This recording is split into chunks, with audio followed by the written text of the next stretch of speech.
All right. Continue where we left off. I have a few more slides in the general chromatography, and then we can hopefully start the actual HPLC lecture. We are one lecture behind, so I won't be able to finish HPLC because before Gary starts GC this Friday. But we'll have Gary start. I don't want to mess up his schedule. And when he's done, I can go back and finish the HPLC lecture. Okay, just to, I know on Monday everybody was tired after the quiz, and maybe you heard half of what I talked about, if at all. But let's, but let's get back and try to get going with these concepts before moving on. It's an important part of chromatography. It's important to understand resolution. It's all about resolution. It's all about what do we mean by peak resolution before I spit it out. Made it. Okay, Megan?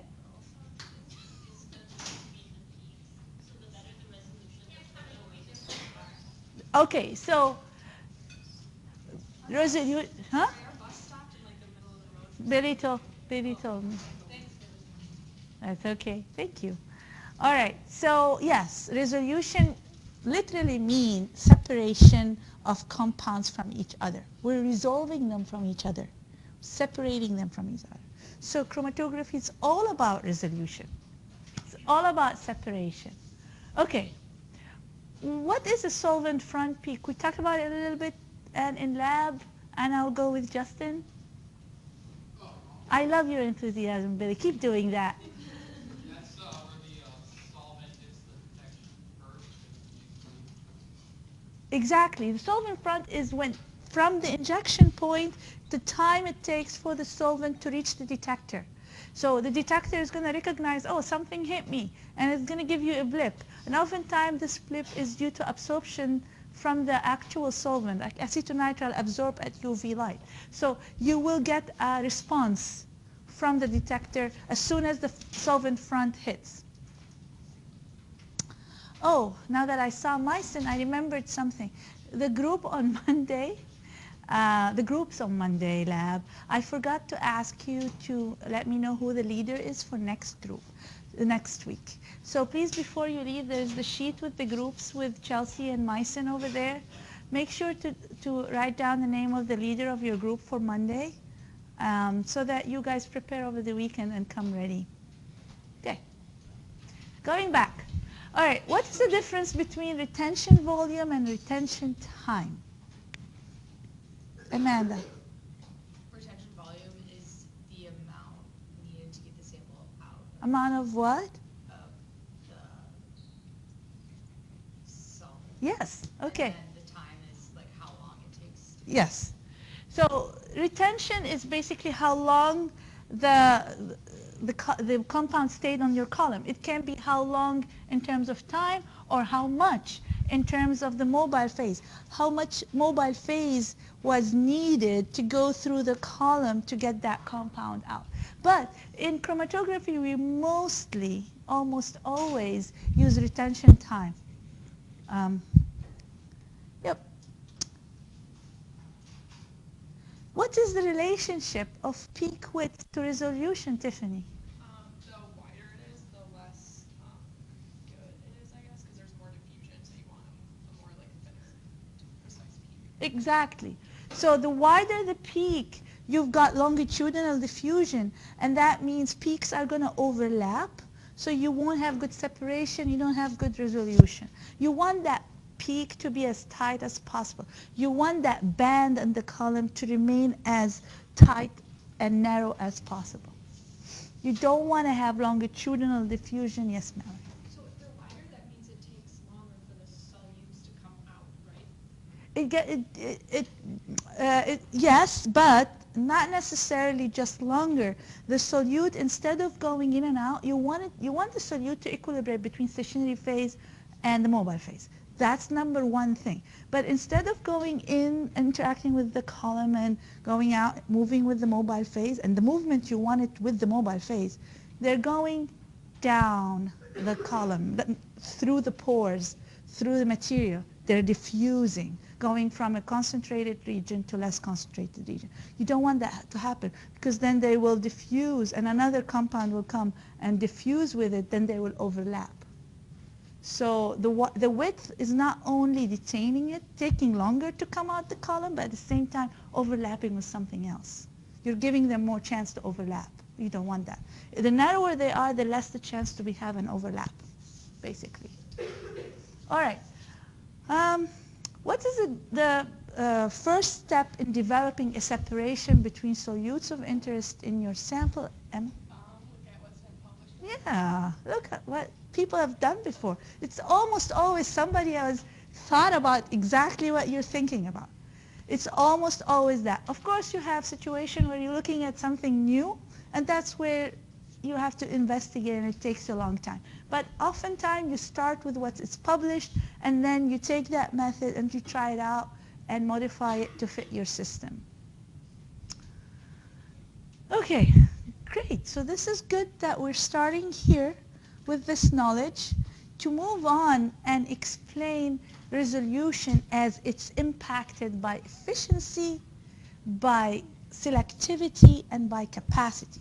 So if you remember this equation here, we're going to talk about efficiency of the column, selectivity of the column, and the capacity of the column. Each component impact resolution.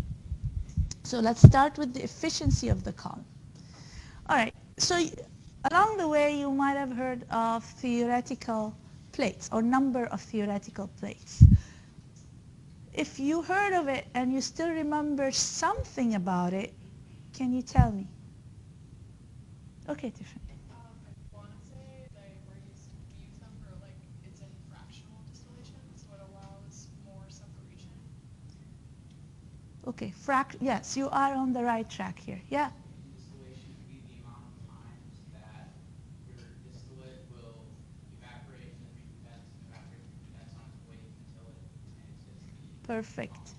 Yes, and we can translate that too. You were going to I say? was just gonna say, like, isn't like the whole purpose to create more surface area?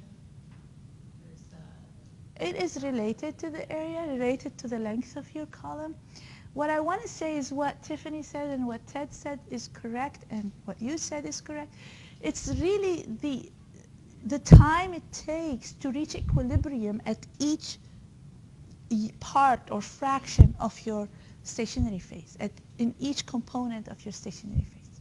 Not component, fraction of the stationary phase. So the solutes, like I said, they will reach distribution. They will distribute between the mobile phase and the stationary phase. And there will be a concentration on the stationary phase and a concentration of that solute in the mobile phase. When you reach equilibrium, that would be the time needed to reach the equilibrium is the one theoretical plate. So you want to imagine, let's do some imagination, if I can find pen. Okay. Which is already drawn here, but you want to imagine that there are segments of, this is your column, and then there are segments in the column, right? So your solute is really, that's your solute, moving between the stationary phase, phase 1, I'm going to say, and phase 2, which is your mobile phase. So the time it takes to reach an equilibrium in this area is the first theoretical plate. And then it's going to move to this area, and then the same thing happens, and then to this area, and to this area. The shorter, this is height equivalent of a theoretical plate. Because different columns have different heights, so you want to correct for that length of the column so that you can actually get a standardized section. So you would go L over, it's actually on the second page, it's L over the number of the theoretical plates. Then you get the height equivalent of a theoretical plate.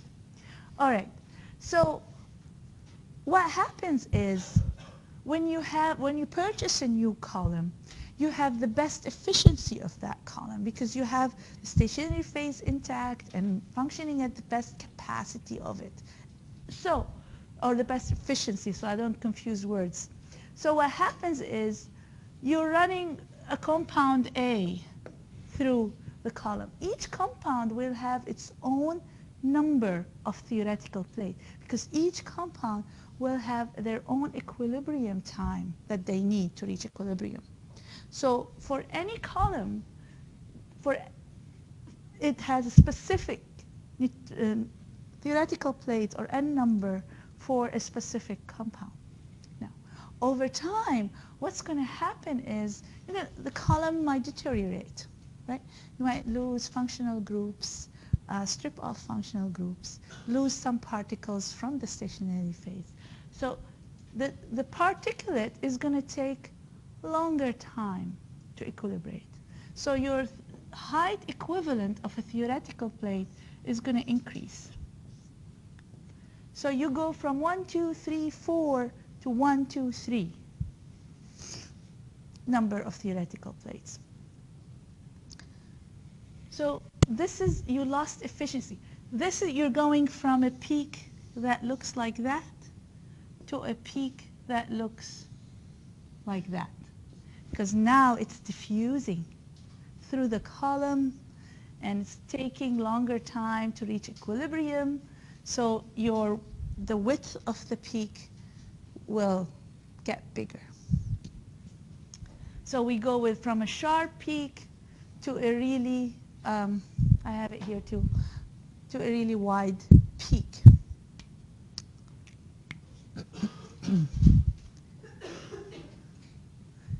So, like I said, since columns are of a different length, so for each compound in any column, depending on the length, we'll have a different number of theoretical plates. But if I want to standardize this, I take away the impact of the length and just look at the actual length of the theoretical plate. So height equivalent of a theoretical plate, regardless of the length. And look at that and see it's going to be higher, increase over time. So I just monitor one of them. Okay. So to do that, I will divide L by the number of theoretical plates. The number of theoretical plates you calculate, you start when you get the column. In order to determine the efficiency of the column, you run a standard solute, sample through, determine N, which is a calculation. It's a calculation of the retention time over the width and square root multiplied by 16. So this is how you get the N. And after a certain time, you run the same standard through, and then you determine N after a certain period of time using the same compound. Anyway, so going back to this, so the length divided by the number of theoretical plates of a particular compound will get you the height equivalent of a theoretical plate. So looking at this graph, this describes the efficiency and how we determine the efficiency. The smaller the height equivalent to theoretical plate, the better is the efficiency, right? Because you reach equilibrium faster. So you want lower value. The lower the value, the better. Okay, let's look at this curve then. So you have the height equivalent theoretical plate on your y-axis, and this is the rate, the flow rate. On the x-axis is the flow rate. So look at this equation, the Van de Meter equation. So it has three factors that impact the height equivalent of theoretical plate. The first one is A, which is Eddy's diffusion. Okay, I'm going to explain all of these. So you have Eddy's diffusion, you have longitudinal diffusion, and then you have the mass transfer factor. Mass transfer between the stationary phase and the mobile phase. The U here is the flow rate. Okay, so let's talk about each one individually. What's Eddy's? Here's what I'm going to suggest. Instead of taking notes, I would like you to listen because it's important to grasp this concept. I'm recording the lecture. You can go back. You don't have to listen to my voice for 50 minutes. You can go back to this slide, listen and take notes then, or you can go read the chapter which I wrote. So everything I'm going to say is in the chapter. Okay? So I want you to listen to me right now. Okay. Eddy's diffusion. So let me explain or ask you something to explain Eddy's diffusion. All right. Let's say you have a river. And then you have big stones or rocks in the river. And you have another river, and you have small pebbles in the river. And then you have the flow of the river. The water is flowing. So if the water hits a big rock versus the water hitting small pebbles, in which case you will have multiple directions, many directions. Pebbles? Okay, no. So here the flow is going to probably go around. You don't see much deviation. Here it's going to hit here, it's going to go there, it's going to go around here, around there, around there. So you have multiple directions and different angles when you have large stones. So the Eddy's diffusion will be larger when you have a packing material with large particle size. Then your particles are going to, your compounds are going to have multiple paths to take. And when they have multiple paths to take, it's going to take them longer to come in and out because they're deviating. They're going this way and that way and this way. And then instead of having more of a straight stream going in and out. So then in this case, you will have higher theoretical plate, a height equivalent of a theoretical plate. So as Eddy's diffusion increases, the height increases. It's directly related. So to make this smaller, to make the height equivalent theoretical plate smaller, you tend to use particles, small particle size for your stationary phase that are very well packed. The better they are packed under pressure, the less is the deviation and the different streams that your mobile phase and the sample can take. Okay? So a well-packed column with small particle size is always going to give you better resolution. It's always going to give you this very nice peak. That's why the difference between high-pressure liquid chromatography or high-performance liquid chromatography and low-pressure liquid chromatography is the shape of the peak.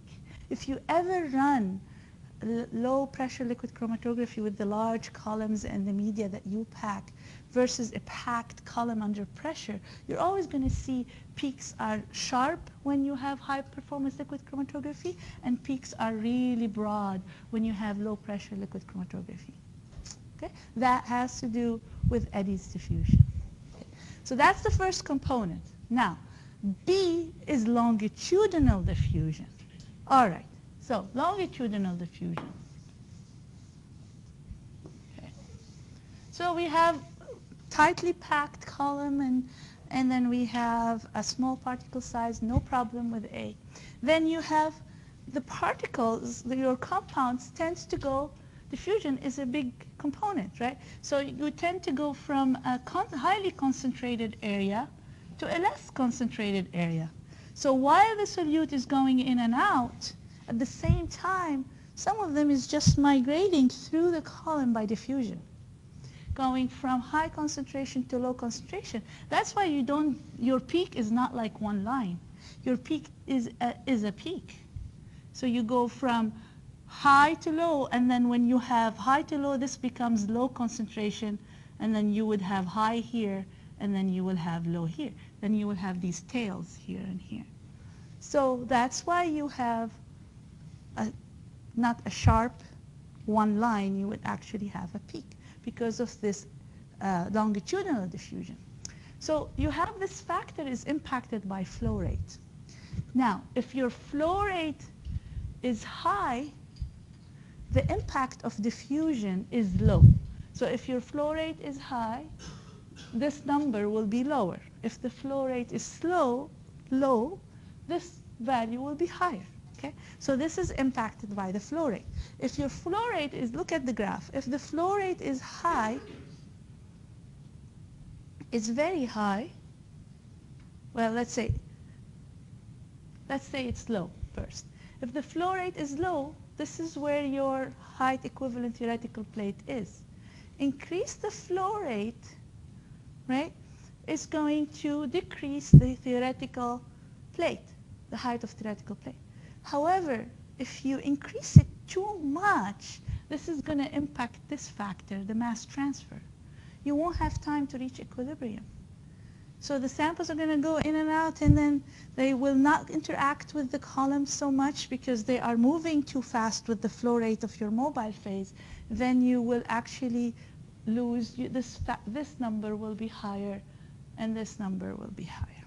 So that's why the flow rate has an optimum. You have to be somewhere where you have the lowest height equivalent theoretical plate. So the longitudinal diffusion is impacted by the flow rate, because if it's too slow, the flow rate, then it's going to take its time and diffuse here, and then you will have wider peak because it's diffusing down more than distributing between the two phases.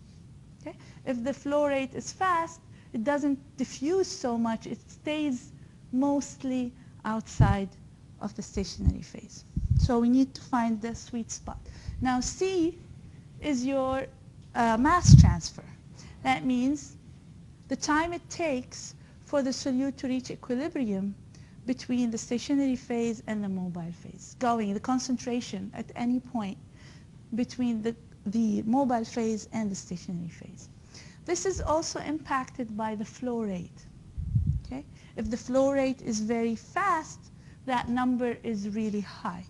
Then again, you don't have enough time to interact with the column, you don't get separation.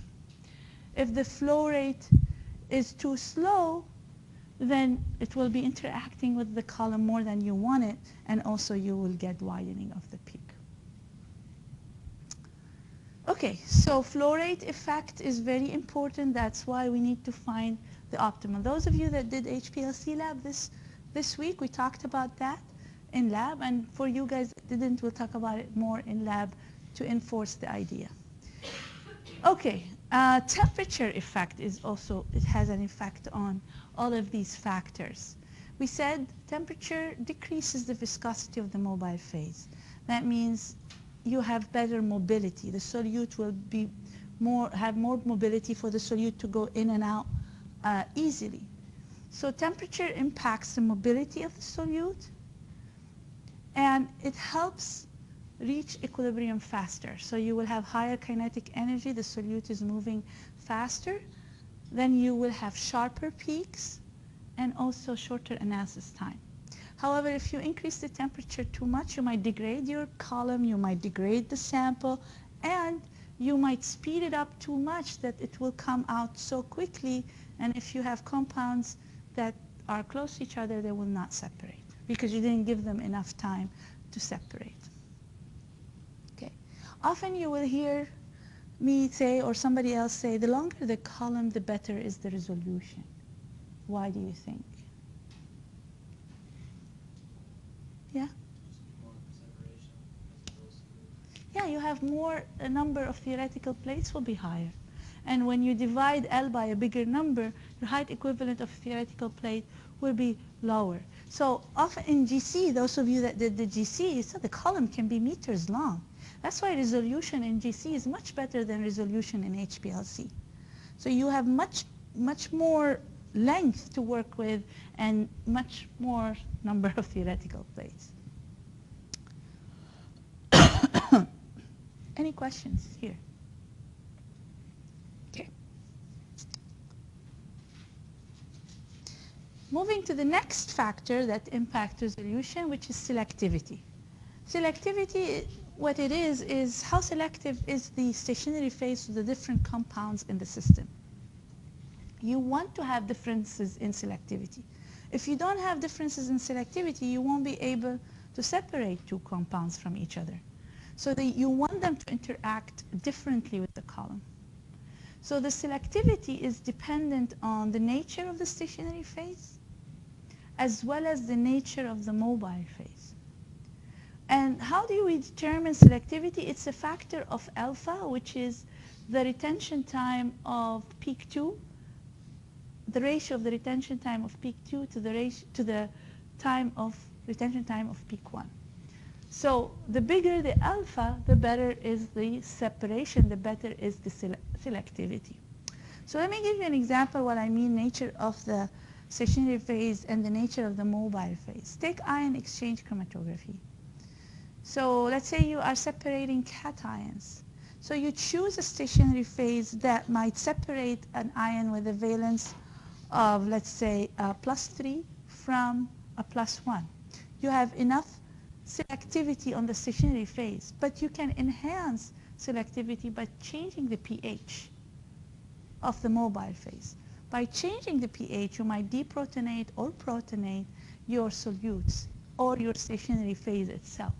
So you can impact the selectivity of the column by changing the ionic state that the stationary phase is in or your solute is in. So that's how you can impact the selectivity.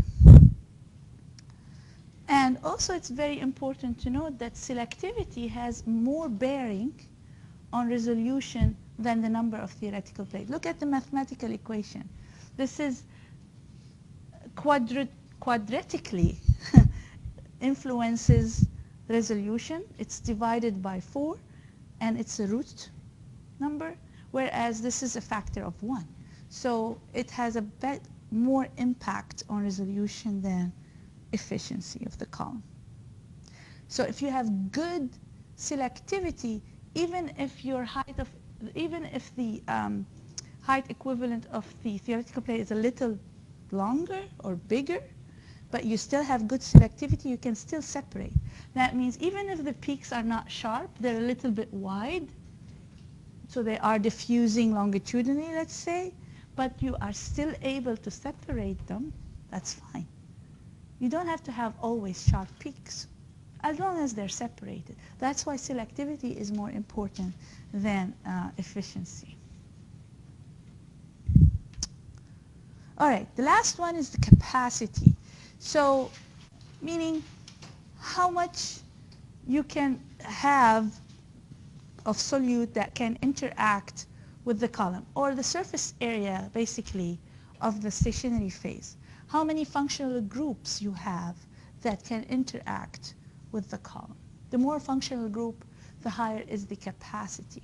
So the more functional groups you have, the longer is the retention time. Okay? The less functional groups you have, the shorter is the retention time. So T0 is the solvent front, the time to the solvent front. So the retention time of a particular solute, the difference of the retention time of the solute to the solvent front over the solvent front. So the higher this value, the better is the capacity, basically. So when the capacity goes low, when you lose functional groups, then this peak, instead of eluting, let's say, at 10 minutes, it will elute at 5 minutes. Doesn't have enough functional groups to interact with. It moves speedy fast through the column. So moving speedy fast through the column, it just makes it elute at 5 minutes. So the potential separation of A from B, it comes closer to a peak that was here probably at minute 4, and this starts coming closer to that, then they will not separate anymore. Both of them are leaving the column too fast. They don't have enough time to separate. There's not enough functional groups to separate them, to interact with them and separate them. This happens over time. Column capacity is lost over time. So as I said, for the groups that did the HPLC lab, functional groups can be stripped off. The more you use the column, the more you run organic solvents through the column, some of the functional groups are going to be stripped off. Or some functional groups may react with your compound. Let's say if you had amine groups, That's an example we'll give for the carbohydrate analysis lecture. So you might have a column with the function groups are amine groups. The amine groups will react with the reducing sugars that you're trying to separate. Then they get blocked. You will form a shift base on the column and they get blocked. So you can lose functional groups over time. There are ways to regenerate the column. You can hear the word regenerate the column, recreate the functional groups, and there are sometimes you just have to throw the column away. No matter what you do, it's not going to work. We'll give examples more when we cover specific, like carbohydrate lecture. We'll talk more about capacity then. Okay, any questions? All right. Qualitative analysis. There are two different types. When you run chromatography, you are either after just detecting presence or identification, or you are after quantification. So if you're doing qualitative analysis, you want to know if you have a certain compound or what is a certain compound that you have. So you can do things like compare retention time of your peak to that of a standard. That's the simplest thing that you can do. You have a standard and you just run a standard and then run your sample and look at retention time. But it's not always that simple. Sometimes you have a complex sample composed of so many different compounds and you're not sure which is which. So you can spike a sample, meaning you can add its compound that you think might be in your sample and run it with and without that compound and see which peak is going to increase in height.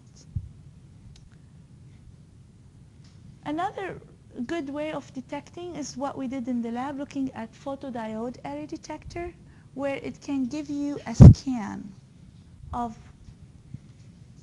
the absorption. So a photodiode array detector, I'll talk more about it when we talk about detectors in HPLC in terms of principle, and more when we cover spectroscopy. But for now, what I want you to know is the spectra is basically x-axis of lambda, which is the wavelength of light, and then absorption. And then here it can range, let's say, from 200 to 400 UV light. So this gives you a fingerprint for compound A. That means you will have an absorption, a maximum absorption at lambda of 280, let's say. And then you'll have some absorption at different lambdas. So it just gives you kind of a scan, call it a spectral scan or a fingerprint. So with that, you can have another compound that have a different kind of spectra. So you can differentiate compounds by looking at their spectra, by looking at which wavelength they absorb light. So that you can differentiate. So you can identify different compounds based on their spectra. Detection using multiple detectors. So you can put multiple detectors in line. You can start with a UV detector and then attach a mass spectrometry detector. So you will have, you'll identify based on wavelength, and then you'll identify based on molecular size. And for the groups that did HPLC, we talked about that. For the rest, we'll talk about that next week. Peak ratio. Sometimes you have multiple compounds that might absorb at the same lambda mass. You have two there that will absorb at the same 280, but you want to differentiate them. So for example, you might have a compound that absorb here, and then here, and then nothing here. No absorption. Here, here, and then nothing here. So what you will do is you take a ratio. You look at absorbance at this wavelength, and then you look at absorption at this wavelength. And then you take the ratio so you can differentiate compound A from compound B by looking at ratios at two different wavelengths, because they're going to absorb differently at these wavelengths. Oftentimes, to enhance separation, you do 2D chromatography. You start with size exclusion, You separate based on size, and then you separate based on charge. Then you will have better resolution and better separation. Because oftentimes, for example, in proteins, you might have two different proteins that have the same size, but they have different charge, or the other way around. So you want to do two different sets of chromatography to separate them. And mass spectrometry, it was an added, we'll have two lectures on mass spectrometry to talk about how it's beneficial in identification for qualitative purposes. So quantitative analysis, which is often the case in food analysis, you want to quantitate composition. So you want to get values. Here's again a confusing concept. But before I go into the confusing concept, oftentimes to get quantitative data, you need to get you look at the peak, and you can either get peak height or peak area. But now we use peak area because the peak height is influenced by resolution, right? I told you that a sharp peak, so this is a sharp peak. And let's say something changed in the column, and then you're going to get this kind of peak. This has different height, this has different height. But if we look at the areas will be equal. So we always go for areas because heights are influenced by the temperature fluctuation. It can be impacted by changes in flow rate. It can be impacted from one sample to the other. Something will change in the stationary phase in terms of efficiency, capacity, and selectivity. So many things can impact height, but peak area is more constant. So area determination used to be using a strip chart recorder, which no longer is used. Now we have computer program that gets you peak areas. Now, this is the confusing concept that students really get confused. What's the difference between having an external standard versus an internal standard? External standard is what you guys did in HPLC, some of you at least. You prepare standards of caffeine and plot a standard curve. So you plot known concentrations, and the y-axis is your dependent factor, which is the area, and then you do several concentrations and you get the regression equation. And then to solve a concentration or find a concentration of an unknown, you get the area and they use the equation of the line to calculate the concentration. Very simple. This is external standard. External means you prepare it outside of the sample. It's an external standard. You prepare it alone and you run your samples separately. Now, here where it gets confusing. What's an internal standard? Have you heard of this term? Okay, Mallory, what's internal standard? We talked about this during our GC lab a little. Yeah. It is something that you run along with the sample that you know the identity of, so you can compare the results to that. Okay. Yes. So an internal standard, look at this example here. You're after detecting sugars in molasses. Lactose is naturally not present in molasses. It's a sugar in milk. But it has similar structural characteristics to the other sugars. So internal standard would be similar to your components of interest. That is a very important criteria. That's one.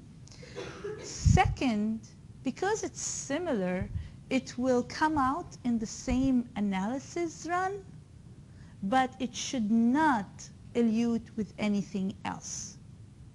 Okay? So it will have the same characteristics, so it will come out, but it will not co-elute with anything. So that's the lactose peak number 3 is there. So it will have similar characteristics. It should not come out at the same retention time. Okay, so why do we add an internal standard? Would help you account for losses in the sample if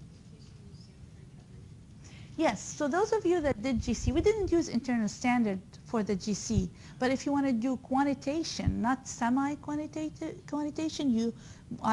it's recommended to use internal standard because it's a very lengthy sample preparation step. You have multiple steps, so you can lose components very easily.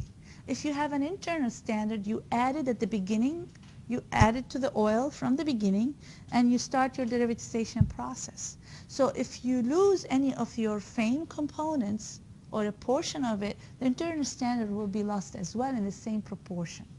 So you account for losses during sample preparation, and you account for variation in the injection volume. Especially in GC, I mean, the injection volume is so tiny that if you mess up or there's a human error, you're going to mess the volume injection from one sample to the other.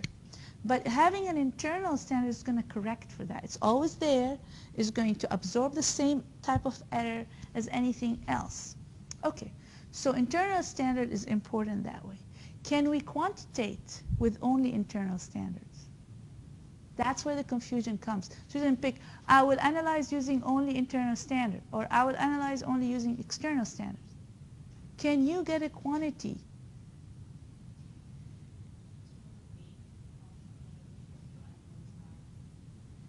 So can you only run calibration with internal standards? No, you always need external standards. You always have to have external standards to quantitate. So look again at this example. So you want to look at the concentration of glucose, of fructose, and of sucrose. Okay. Different compounds will have a different detection. Like they will have a different response in your detector. So you need to get the correct response for that compound. So you need to run external standards. So how do we do that? You prepare your external standards and you add the same amount of internal standard to all of your external standards. And then you add the same amount that you added to your standards to your sample. So it goes into your standards and it goes into your sample, the same amount, the internal standard. Whereas the concentration of the external standard will be different because you're trying to plot a standard curve. So you will have different concentration of your external standard. So here we have glucose, fructose, and sucrose. So we have three. So you have X, Y, Z, three different compounds that you're trying to quantitate. So you will prepare external standards for glucose, fructose, and sucrose. And then what you plot is the concentration of your external standard, because that's the variable. Your internal standard is all the same. You plot the concentration of the external standards, and then you plot the area, okay, of your standard, the external standard, over the area of the internal standard. So you take the ratio, and that's how you correct for any errors that might be due to sample preparation. So area of your external standard over the area of your internal standard. And that's the ratio you plot at different concentrations of the external standard. Now, the unknown. You'll do that, you will have three standard curves because you have three different compounds that you're looking for. So each standard for different compound. Okay, then you get an unknown. You have your sugars in your molasses sample. You get that molasses and then you prepare the sample. You have the lactose in there. You have the same internal standard. You run your sample. You get the area of your internal standard in that sample. And then you get the area of glucose or fructose or sucrose. And then you use the ratio of the areas to plot it, to put it in your equation of the line for glucose, or equation of the line for fructose, or equation of the line for sucrose. You use that ratio to get the concentration. All right, so now you cannot tell me that you can use only internal standard to quantitate. Okay? No quantification without external standards. But the internal standard is helpful when you have a very extensive sample preparation. It would be useful. Questions? No? Granted, you all know this now very well. Okay, good.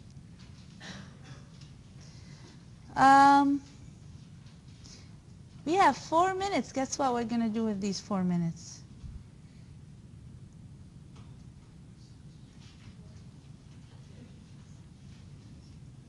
Never waste a minute.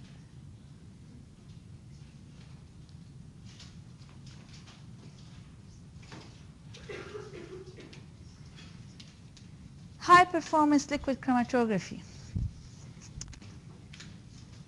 So we talked about low pressure liquid chromatography. Now we're moving to high performance liquid chromatography. It was originally called high pressure liquid chromatography because the system generates high pressure. The columns are packed under high pressure. So it used to be called high pressure. However, over the years, the packing of the columns became better. So when they're packed well with small particle sizes, then the pressure of the system was reduced. So the naming changed from high pressure to high performance because we're getting better resolution at slightly reduced pressures. So the performance refers to resolution and time of analysis. So you have faster time of analysis and you have better resolution. By the way, these are samples from previous year. I had a TA that was a little bit wanted to play around with her vials. So she used your coffee and Pepsi and whatever samples and had HPLC like that. That was Courtney. Yeah, Courtney did that. You can't top that, Myson. Yeah. Oh, okay. So HPLC versus traditional low pressure liquid, like I said, speed, faster analysis time, better resolution, reusable columns. So the columns that some of you seen in the lab, I will bring them next time, is so you can use them and reuse them, you can regenerate them, you can condition them. You can go up to 1,000 injections with these columns. But sometimes they die as well. And we buy another one. And they're very expensive. It's $800 to $1,200 based on the type of the stationary phase.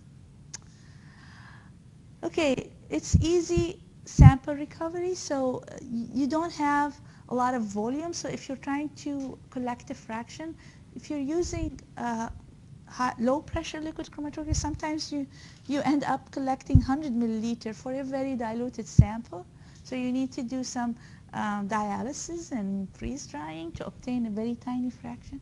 So you really have a better, more concentrated sample in a small amount of volume if you want to do any collection. Okay, so all right, before you snatch out of the door, if you can look at the video for HPLC, that would be great. Otherwise, we can have movie time. Bring popcorn for Friday, and we'll watch it in class. Don't forget groups from Monday, see Chelsea.